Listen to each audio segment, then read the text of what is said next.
Hello বন্ধুরা, Bangla online tips YouTube চ্যানেলের পক্ষ থেকে সবাইকে স্বাগত জানাই। দীর্ঘদিন অপেক্ষার পর রাজ্যের এক জেলার ভূমি সংস্করণ দপ্তরের অধীনে অর্থাৎ বিএলআরও অফিসে কর্মী নিয়োগের বিজ্ঞপ্তি প্রকাশ করা হয়েছে। রাজ্যের এই জেলার ছেলে মেয়ে উভয় চাকরি প্রার্থীরা যোগ্যতার নিরিখে আবেদন করতে পারবেন। তা আপনি যদি একজন চাকরি প্রার্থী হয়ে থাকেন তাহলে ভিডিওটি শেষ পর্যন্ত দেখতে থাকুন। এই ভিডিওতে শূন্যপদ সংক্রান্ত সমস্ত তথ্য, যেমন কতটি শূন্যপদ রয়েছে, যোগ্যতা কি থাকতে হবে, বয়স কত হতে হবে, আবেদন পদ্ধতি কি থাকছে, নিয়োগ প্রক্রিয়া বা কিভাবে হবে, সেই সম্পর্কে বিস্তারিত তথ্য তুলে ধরবো। ভিডিওটি স্কিপ করবেন না, শেষ পর্যন্ত দেখতে থাকুন। আর আমাদের চ্যানেল বাংলা অনলাইন টিপসের নতুন দর্শক হলে চ্যানেলটিকে সাবস্ক্রাইব করার অনুরোধ করছি।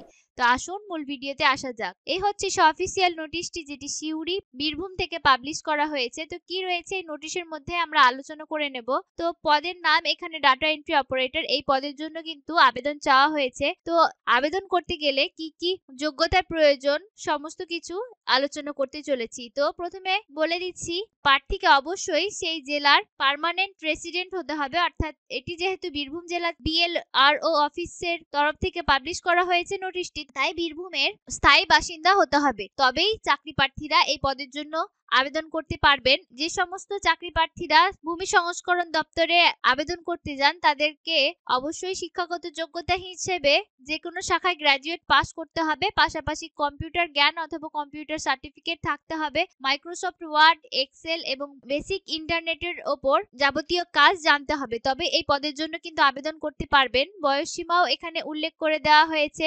1/11/2024 অনুযায়ী প্রার্থীদের বয়স 21 থেকে 45-এর মধ্যে হতে হবে, অর্থাৎ 21 বছরের কম অথবা 45 বছরের যদি বেশি আপনার বয়স হয়ে থাকে সেক্ষেত্রে এই পদের জন্য আপনি যোগ্য হবেন না। মাসিক বেতন হিসেবে 11,000 টাকা করে প্রত্যেক মাসে প্রার্থীরা পেয়ে যাবেন। এখানে ডাটা এন্ট্রি অপারেটর এই পদের জন্য 40টি শূন্যপদ রয়েছে।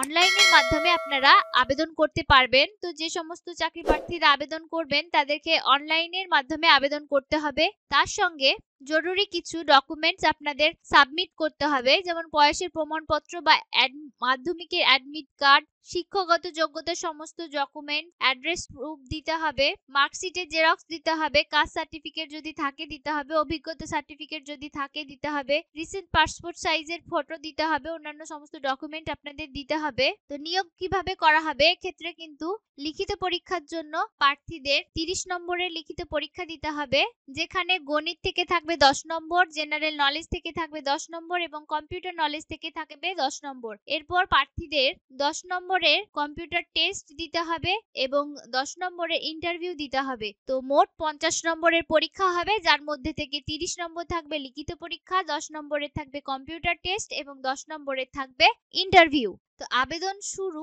14 নভেম্বর 2024 সকাল 10টা থেকে এবং আবেদনের শেষ তারিখ হচ্ছে 30 নভেম্বর 2024 বিকেল 5টা পর্যন্ত। হাতে কিন্তু অনেকটাই সময় রয়েছে, যারা যোগ্য তারা কিন্তু অবশ্যই এই পদের জন্য আবেদন করতে পারবেন। তো এই ছিল আজকের ভিডিওতে একটি আপডেট। ভিডিওটি যদি ভালো লেগে থাকে অতি অবশ্যই একটি লাইক করতে ভুলবেন না, বন্ধুদের সঙ্গে শেয়ার করে তাদেরকে ইনফরমেশন দেওয়ার চেষ্টা করবেন। আপনি যদি বীরভূমের স্থায়ী বাসিন্দা হয়ে থাকেন তাহলে এই পদের জন্য আবেদন জানাতে পারবেন। ভিডিওটি শেষ পর্যন্ত দেখার জন্য অসংখ্য ধন্যবাদ।